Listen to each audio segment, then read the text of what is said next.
السلام عليكم ورحمة الله وبركاته. فيديو النهاردة هنعمل كيكة السنيكرز. الكيكة دي هشة وطرية بطريقة انا مش قادرة اوصفها لكم. هنعمل لها صوص كراميل حلو جدا، لو جربتيها هتعمليها باستمرار. وفي نفس الوقت هي سهلة ومكوناتها مش كتير، هتحسي كده انك انتي بتاكلي قطعة جاتو مش بتاكلي كيكة عادية. تابعي معايا الفيديو للاخر علشان تشوفي الطريقة كاملة بالتفصيل، وهسيب لكم المقادير مكتوبة في صندوق الوصف.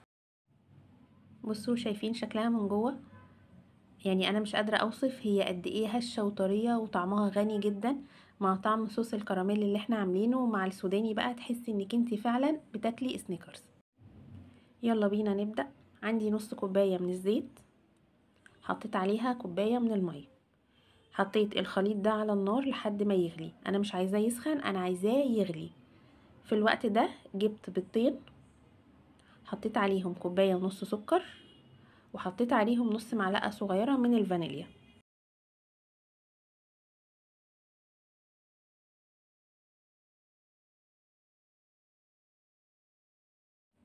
بعد كده بضرب السكر مع البيض. انا ضربته بالمضرب الكهربائي، ممكن تعمليها في الخلاط لو ما عندكيش مضرب، او ممكن حتى تعمليها بمضرب سلك يدوي. بضربها كده حوالي 5 دقايق 6 دقايق، مش كتير، مجرد بس ان انا ادخل البيض مع السكر ويبدأ السكر يدوب شوية زي ما انتوا شايفين كده. بعد كده هبدأ ان انا انزل المكونات الجافة، هنخلها على المكونات دي على طول. عندي كوباية ونص من الدقيق، نص كوباية من الكاكاو الخام، واستخدمي نوع كاكاو يكون نوعيته حلوة، علشان للأسف بقى في أنواع كاكاو دلوقتي بقت بتبوظ الوصفات، يعني تحسي ان هي مفيهاش نكهة الكاكاو خالص، وتحسي زي ما يكون ان هي فيها تراب. بعد كده حطيت معلقة كبيرة من البيكنج باودر، وكمان حطيت رشة صغيرة من الملح. هبدأ أقلب المكونات مع بعضها. في المرحلة دي هتحسي ان الخليط بقى تقيل جدا جدا. طبعا احنا لسه محطناش المكونات السايلة، انا كل ده موطية عليها على النار لحد ما تبدأ ان هي تغلي. شايفين الخليط تقيل ازاي؟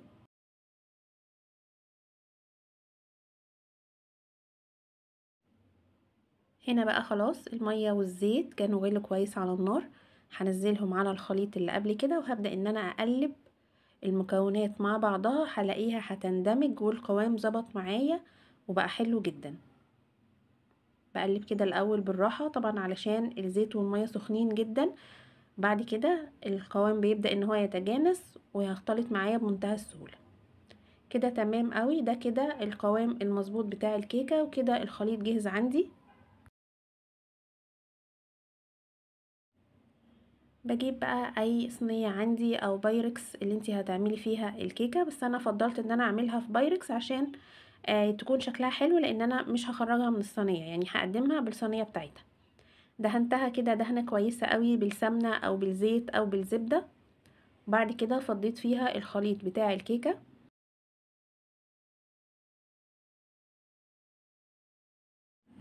وطبعا كنت مولعه الفرن يسخن كويس من قبل كده.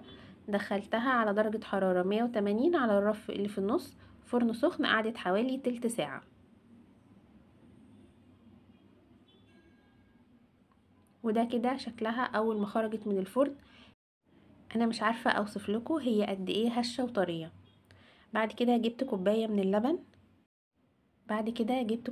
اللبن، وبدأت ان انا اشربها للكيكة. كوباية كاملة، ما تقلقيش مش هتبقى مبلولة ولا معجنة ولا اي حاجة خالص، بالعكس هيبقى طعمها حلو قوي وهتحسي ان هي رطبة. هنا اللبن كان ساقع طالع من التلاجة والكيكة كانت دافية.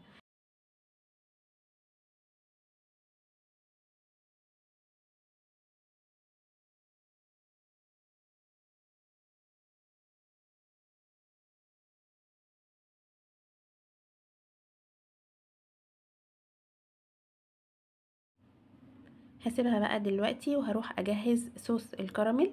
جبت طاسة على النار، حطيت فيه كوباية من السكر، السكر يكون حبيبات ناعمة، ومش بقلب فيها خالص، بسيبه كده على النار، بحرك بس كده الطاسة وبسيبه على النار، والنار تكون متوسطة، ما تكونش عالية ولا تكون هادية قوي. اول ما يبدأ ان هو يسيح بالشكل ده ببدأ ان انا اقلب فيه. لحد ما السكر كله يدوب تماما. بعد كده ضفت عليه نص كوباية من المية. طبعا اول ما احط المية السكر هيرجع يتجمد تاني، وبعد كده هيرجع يفك تاني والسكر يسيح معاه.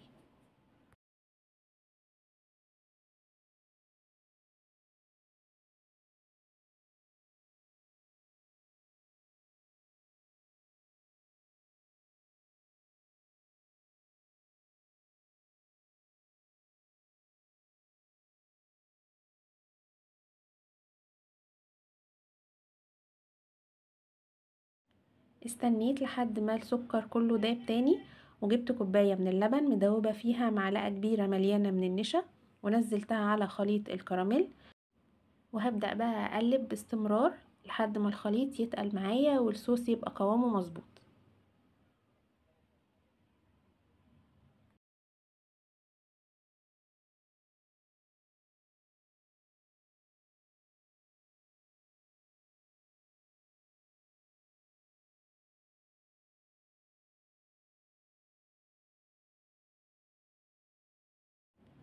بصوا كده تمام جدا، القوام كده حلو قوي. هطفي بقى عليه النار. بعد كده جبت كوباية من السوداني المجروش، وكنت محمصاه حطيته على صوص الكراميل وقلبتهم كده مع بعض، وكده جهز عندي الصوص اللي انا هحطه على وش الكيكة. طعمه حلو قوي، وممكن تستخدميه في اي وصفة تانية، مش شرط الوصفة بتاعت النهاردة. هبدأ بقى كده ان انا انزله. في الوقت ده الكيكة كانت خلاص بردت وصوص الكراميل كان دافي، ما استنيتش عليه يبرد خالص علشان يكون اسهل عليا في التوزيع.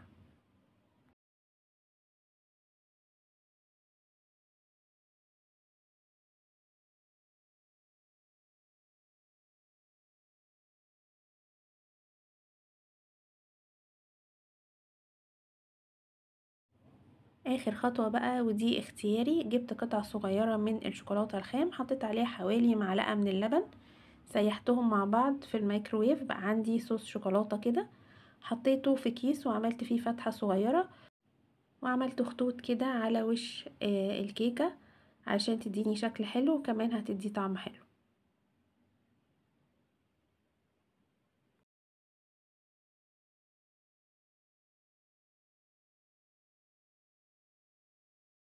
بعد كده هدخلها التلاجة تسقع كويس، يعني حوالي ساعة او نص ساعة، وهطلعها اقطعها بالشكل ده. وبتتقدم وهي ساقعة، ودوقي بقى احلى كيكة ممكن تجربيها. سهلة وشكلها حلو وطعمها حلو جدا، من اكتر الكيكات اللي بتكون هشة وطرية. شايفين؟ اظن الشكل واضح. متأكدة ان شاء الله لو جربتوها هتعجبكم. والسلام عليكم ورحمة الله وبركاته.